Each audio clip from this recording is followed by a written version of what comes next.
Bienvenidos. Después de un año y medio de no publicar vídeos, os traigo la lista de los libros que me he leído en ese periodo.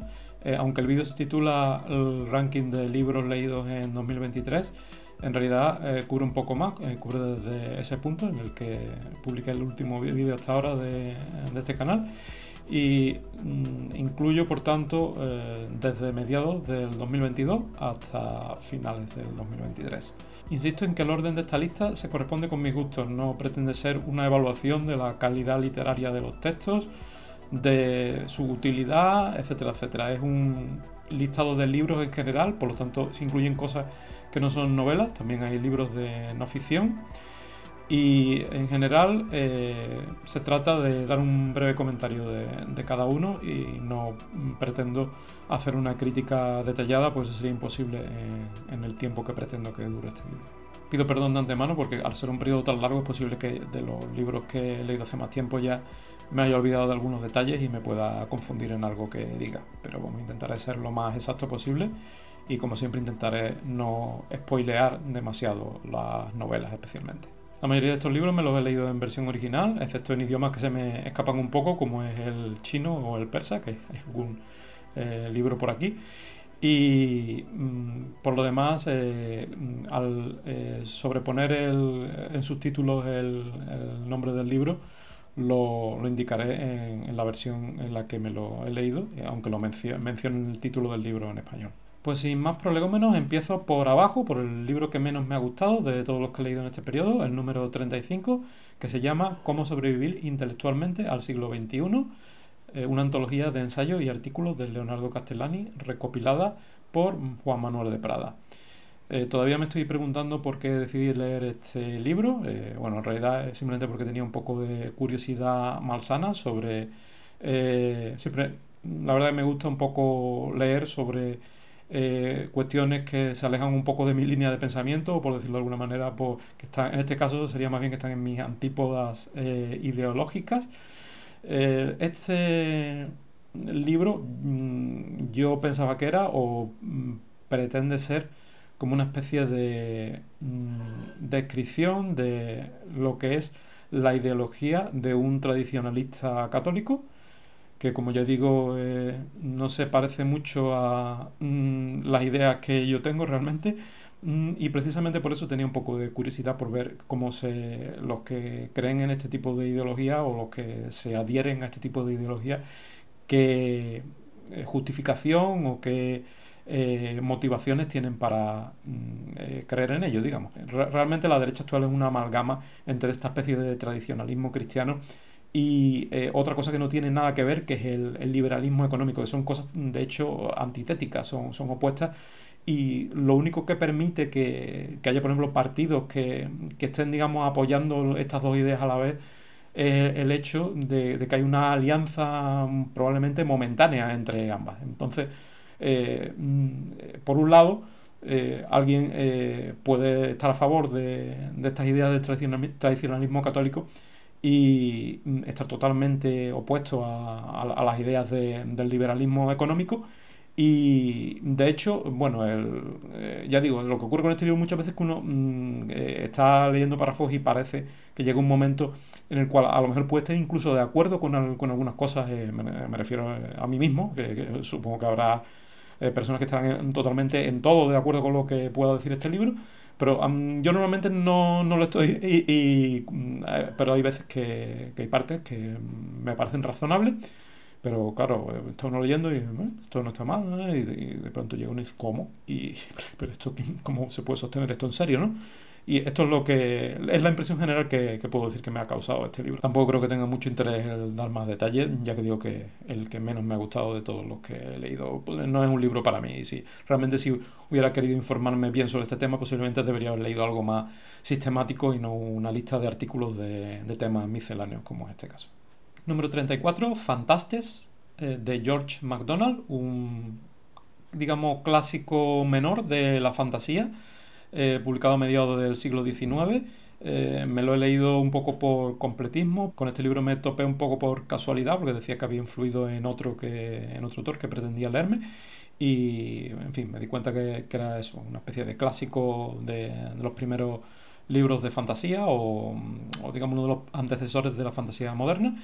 Eh, pero me ha gustado bastante poco, como indica la posición que tiene en esta lista. Es uno de estos libros en los que, en fin, una persona, digamos, con una vida normal o que está en el mundo real, de repente pues se ve transportado a una especie de mundo de hadas, y con lo de mundo de hadas lo digo literalmente, porque hay hadas en lo que se describe. Y aparte es en fin, ya en sí el hecho de que haya hadas, yo creo que le quita un poco de interés por mi parte, por lo menos, en las temáticas que digamos me puedan atraer más o menos. Yo creo que las hadas son una de las que menos. Pero aparte de esto, en fin, es un libro que se nota que tiene como un trasfondo simbólico, alegórico, y que, en fin, me interesa bastante poco. Como decía Tolkien, me desagradan cordialmente las alegorías. Pues esto es lo que a mí me ocurre también. Me desagrada cordialmente, y en este caso ni siquiera cordialmente, me aburrió bastante y no le vi mayor interés, excepto como culturilla general de lo que es el origen de la fantasía moderna. Número 33, El hombre invisible, de H.G. Wells. Esta novela famosísima, clásico de los orígenes de la ciencia ficción también.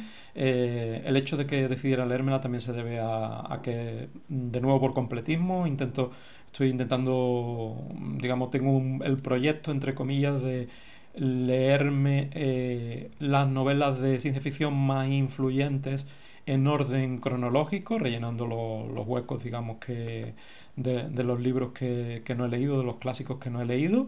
Y este es uno de los que es un clásico de los orígenes de la ciencia ficción. A H.G. Wells se le puede considerar el padre de la ciencia ficción en realidad, junto con quizás con Julio Verne, aunque también hay, por el mismo motivo que he leído este, también he leído algunos de Julio Verne que me faltaban por leer, y ya comentaré cuáles son las diferencias que veo entre H.G. Wells y Julio Verne. Y bueno, Julio Verne ya de hecho puedo adelantar que es un autor bastante más enfocado a lo que es la aventura que a la ciencia ficción, pero también en realidad también se le podría considerar un padre de la ciencia ficción. Pero de lo que entendemos como ciencia ficción moderna, se ve con claridad que H.G. Wells se podría considerar el padre. Además, también por el hecho de que, en fin, la ciencia ficción es un género que esencialmente su mayor influencia es la literatura inglesa, y que la mayor parte de sus autores más conocidos son anglófonos, así que digamos que sería fácil decir, sin entrar en más profundidades, que H.G. Wells fue el padre de la ciencia ficción, o está considerado como uno de los padres de la ciencia ficción. Por tanto, esta novela me la leí un poco en ese sentido, de completar mis conocimientos sobre los orígenes de la ciencia ficción y demás. Y tiene el problema, en fin, que cuando uno lee este tipo de clásicos, pues ya normalmente ha leído, visto, etcétera, etcétera, en otros formatos, variantes de la historia o resúmenes, o ha visto películas que se basan en la historia pero no son exactamente la misma, versiones modernizadas, incluso versiones en cómic. Y resulta que lo que ocurre es que muchas veces leer la historia original es una decepción, y es un poco lo que me ha ocurrido con esta, como también en su momento me pasó con la historia del Dr. Jekyll y Mr. Hyde. Realmente algunas de las versiones que he visto en películas o he leído en otros formatos, pues me parecieron más interesantes que esta. Es lo que me ha ocurrido con El hombre invisible. La historia me ha parecido un poco sosa, la idea no es mala, pero en fin, es ya, claro, un poco previsible después de toda la exposición a esta idea que evidentemente para un lector moderno no es nada original.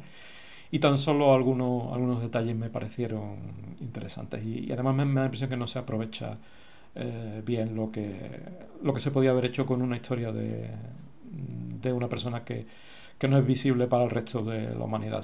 Yo creo que la historia se limita a una situación como un poco cerrada y, en fin, un poco provinciana, incluso en su ambientación, y no va más allá. Número 32, otro de H.G. Wells, El alimento de los dioses. El alimento de los dioses es una historia sobre una sustancia que permite a los seres vivos en general que se alimentan de ella, aumentar su tamaño, ¿no? Entonces, bueno, esto empieza con una serie de experimentos con animales y demás, y en fin, esto escapa un poco del control de las personas que están haciendo el experimento, y al final, pues por supuesto, pues termina afectando a personas y se crean también gigantes, etcétera, etcétera.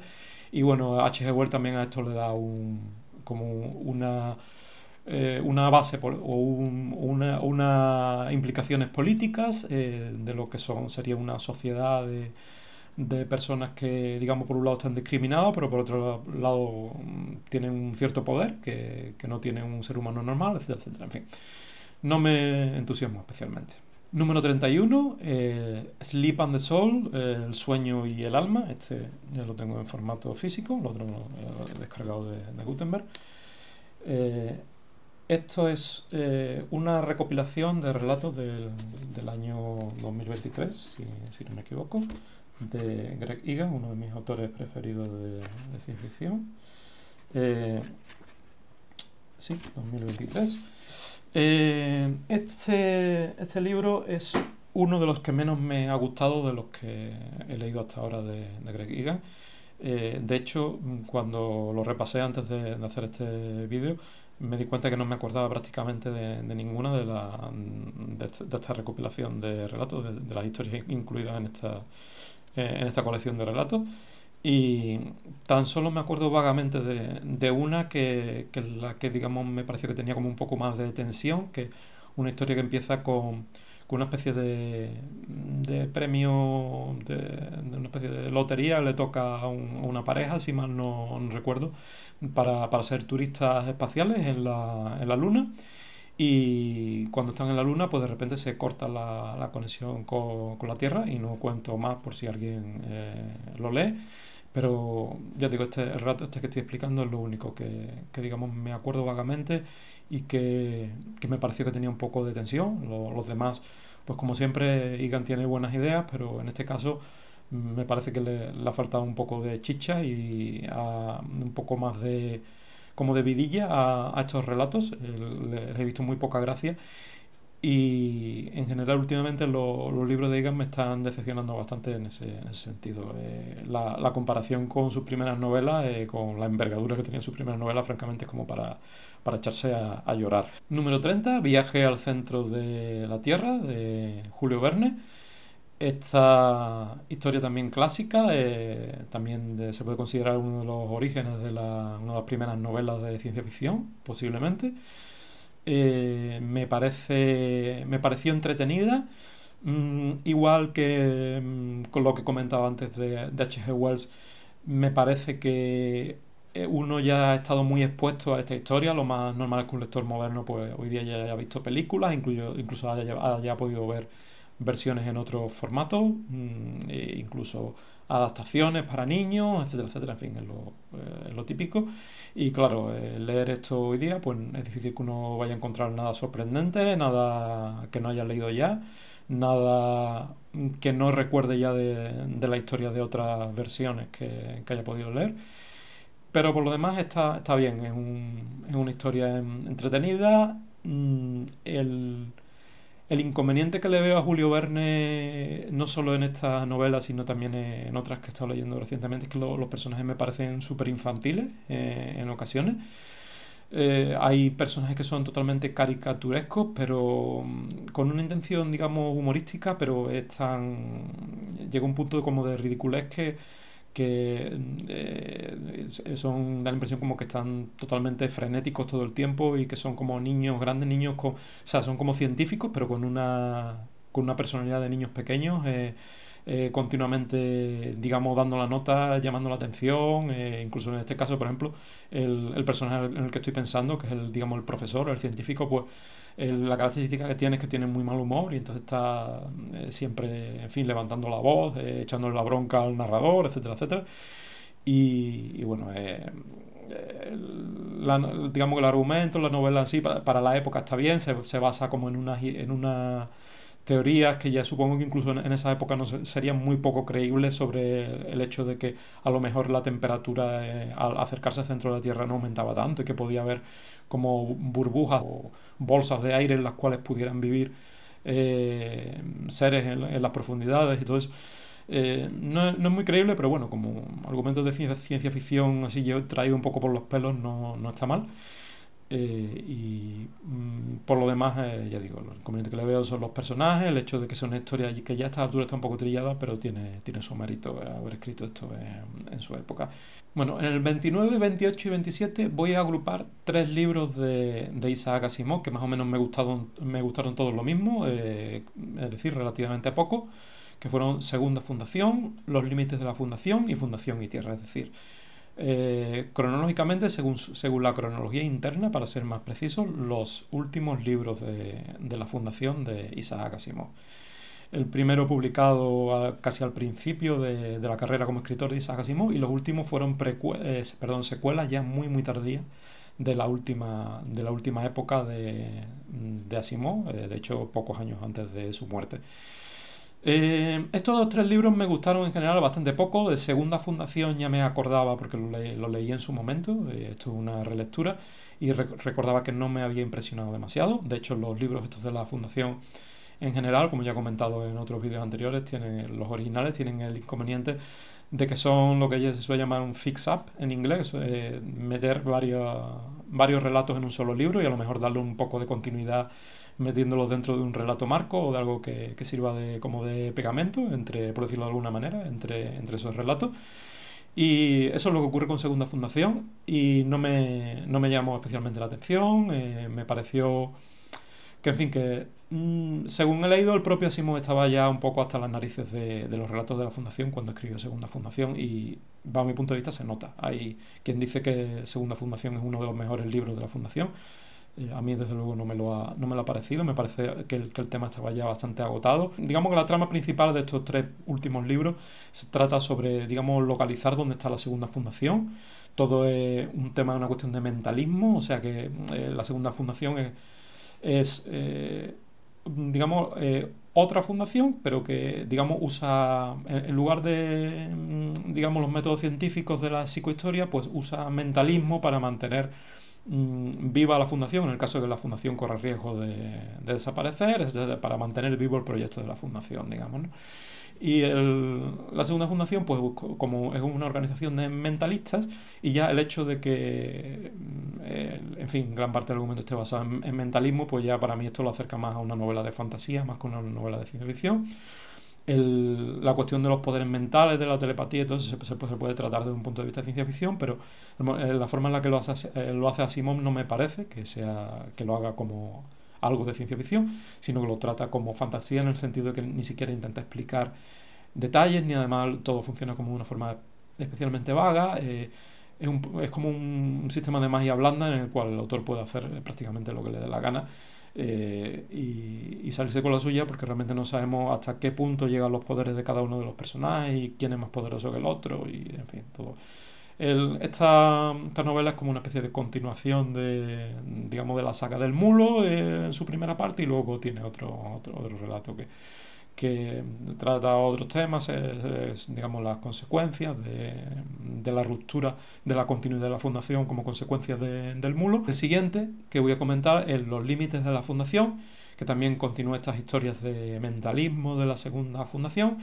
Y Fundación y Tierra, que es el tercero, es como una segunda parte de los límites de la Fundación. O sea, en realidad los límites de la Fundación y Tierra serían como dos tomos de la misma novela, porque tienen una continuidad total de personajes, de argumentos, etcétera, etcétera. Como digo, la búsqueda de la segunda fundación, que por otro lado también me pregunto por qué Asimov consideraba que la búsqueda física de lo que era la segunda fundación era un tema tan interesante, porque realmente a mí no me lo parece. El hecho de que la parte principal de la trama consista en que los personajes van buscando un planeta tras otro, ¿dónde está realmente la segunda fundación? ¿Dónde está localizada físicamente la segunda fundación?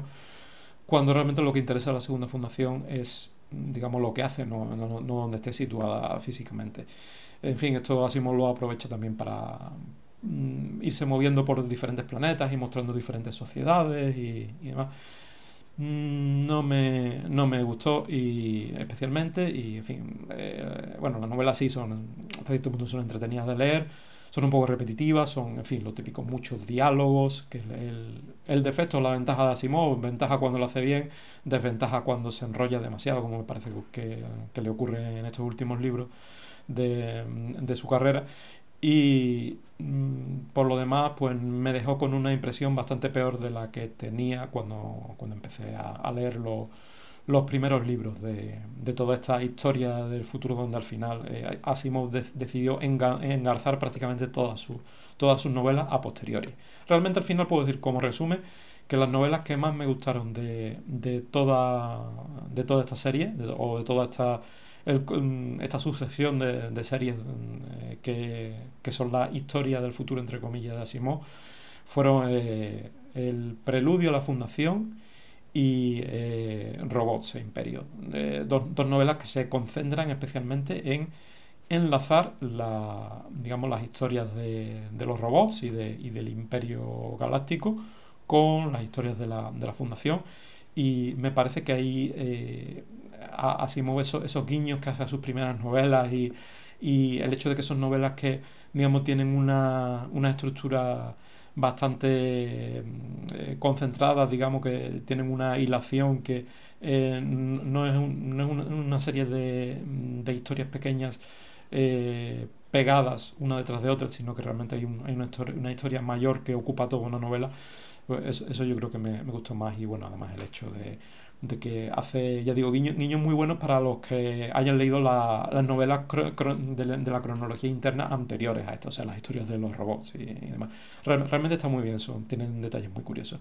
Estas ya me parece que son, estas tres últimas que estoy diciendo, La Segunda Fundación, Los Límites de la Fundación y Fundación de Tierra, me parecen novelas un poco crepusculares, quizás con la única excepción de algunos detalles también Fundación y Tierra que hacen referencia a...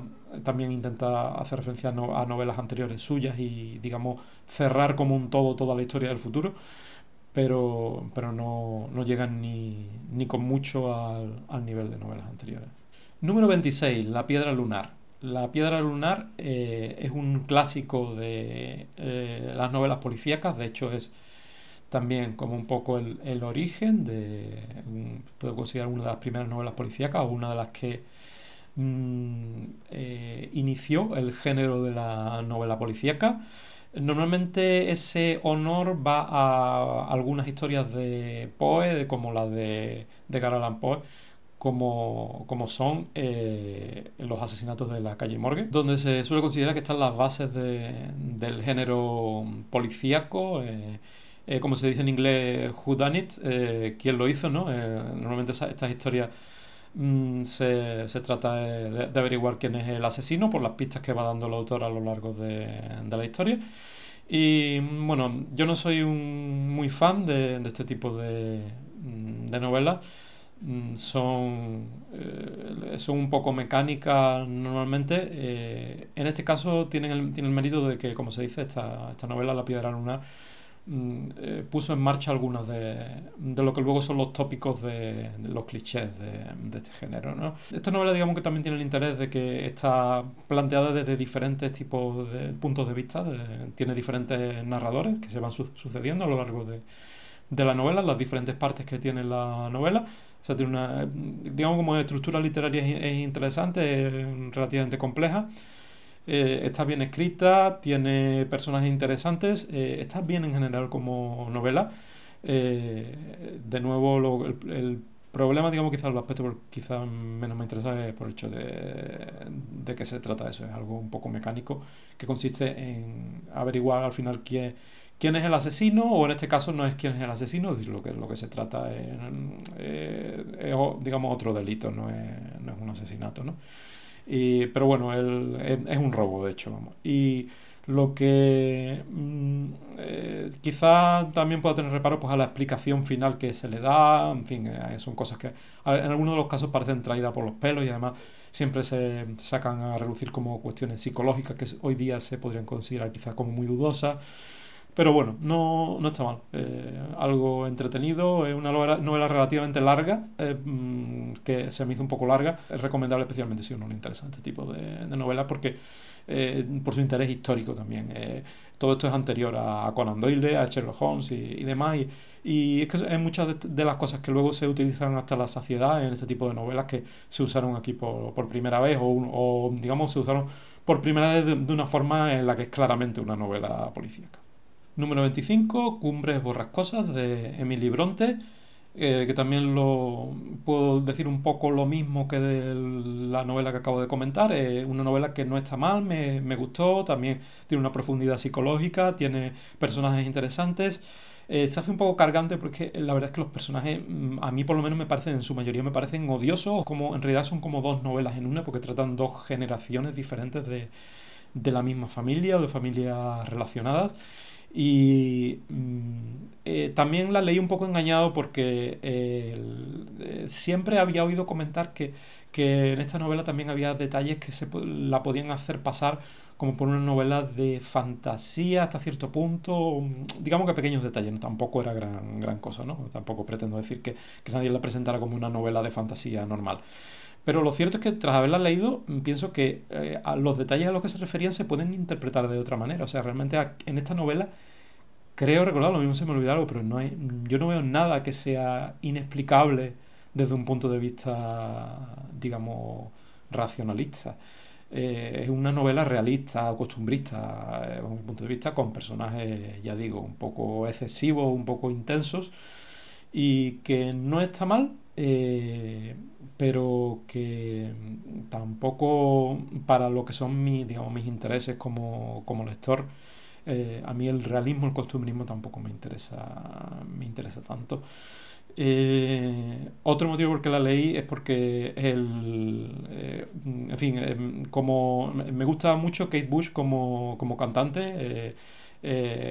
Bueno, es una de mis cantautoras preferidas y siempre la canción esta de Wuthering Heights es algo que me había gustado mucho y siempre había tenido interés por saber cuál era el origen de la canción. Pero por otra parte también había leído que Kate Bush se basaba más bien en la película, bueno, en una de las versiones de la película, porque además hay un montón de versiones de esta historia, que además son versiones muchas veces de ellas incompletas, porque solo tratan una de las dos generaciones de las que trata la novela. Y una de las películas antiguas parece ser que fue lo que inspiró la canción de Kate Bush, o sea, ni siquiera fue la novela. Esta es la edición que me he leído. Siguiente.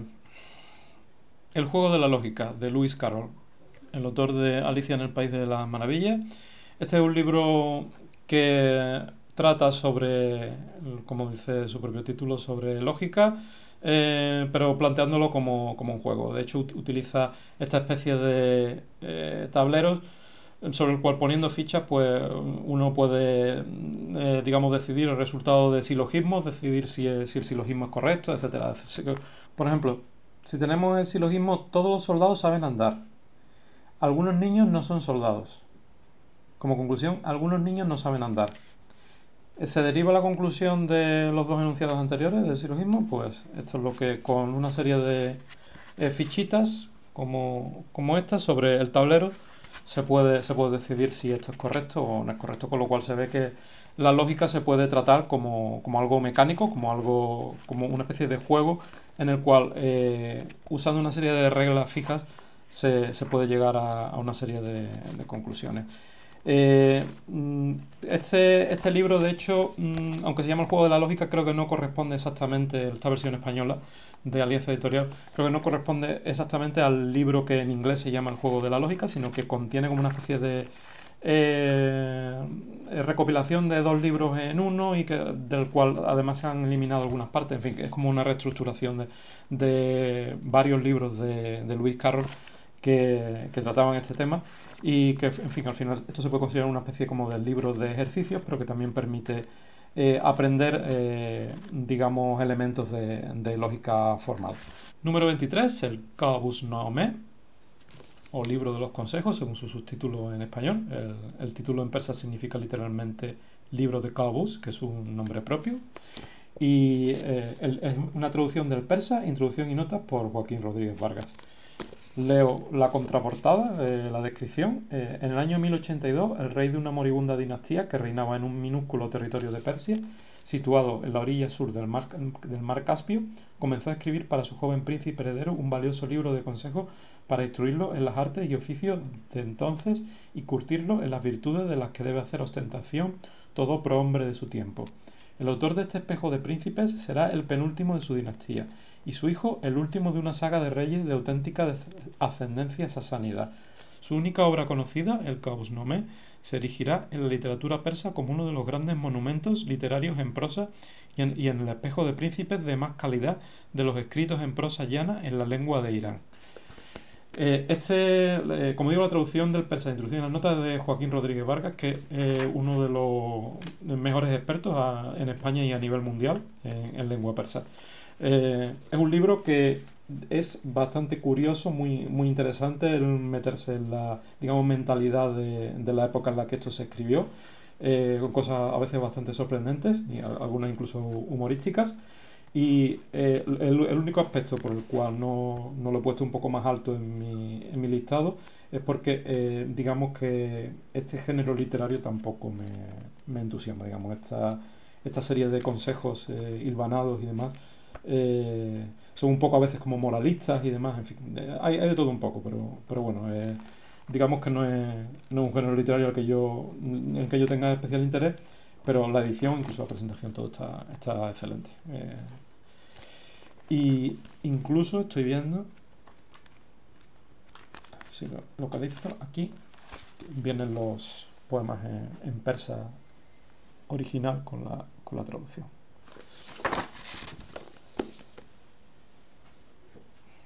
El número 22 es Los primeros hombres de la luna, de H.G. Wells, otro de los clásicos de la ciencia ficción, otra de las primeras veces que se trata el tema de los viajes espaciales, junto con otro libro de Julio Verne que a continuación comentaré, y que en realidad me gustó menos que, evidentemente por el orden en el que los he puesto, me gustó menos que el de Julio Verne, pero tiene un aspecto que me pareció bastante curioso, que es como muy de ciencia ficción en el sentido de que trata como una tecnología, digamos, inexistente, un material inexistente, que es lo que en el libro se llama la caborita, que es una sustancia que permite, digamos, hacer de mampara, de barrera contra la gravedad, por tanto, detrás de una pared, por ejemplo, hecha con esa sustancia, la gravedad no actuaría. Entonces se usa como método para hacer levitar objetos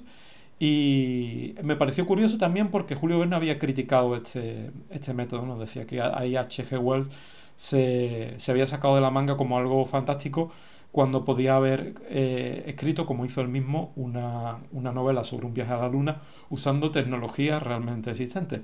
Lo curioso es que este tipo de ciencia ficción, que es digamos, inventar tecnologías o materiales que no existen, también me parece muy interesante. Hay H.G. Wells, digamos que tenía una visión como más general o más amplia de la ciencia ficción de por lo que se ve tenía Julio Verne. Julio Verne era aparentemente como más purista y no consideraba que H.G. Wells debiera haber usado una tecnología que en realidad no existía, como esto que comento de la caborita. Aparte de esta tecnología, pues está la cuestión del viaje en sí a la Luna y en fin, el contacto con selenitas, con habitantes de la Luna, que también es una de las primeras veces que se trata esa cuestión del contacto con extraterrestres, que se plantea con el contacto con una raza que es como una especie de raza insectoide, con una especie de estructura social de colmena, etcétera, etcétera. También trata como lo que es la geografía de la Luna. Todo ello, digamos, que es sobre todo interesante desde un punto de vista más bien histórico que otra cosa, porque es la primera vez que se trata estas cuestiones, o digamos una de las primeras veces que se tratan esas cuestiones en una novela de ciencia ficción, y con el predecesor, como digo, de Julio Verne, y que por tanto a nivel histórico incluso también es interesante ver cómo se hizo, ¿no? Este está escrito a principios bueno, por lo menos se publicó a principios del siglo XX, concretamente en el año 1900-1901, dependiendo de si tomamos la primera publicación en serial o como novela.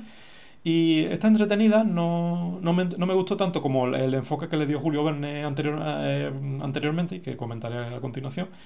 Pero no está mal y ya digo, tiene la ventaja de que trata por primera vez temas que luego se tratarían hasta la saciedad en el resto de la ciencia ficción posterior. Bueno, voy a tener que dividir esto en 3 vídeos porque se está haciendo demasiado largo, así que hago la primera introducción. Continúo en el siguiente vídeo.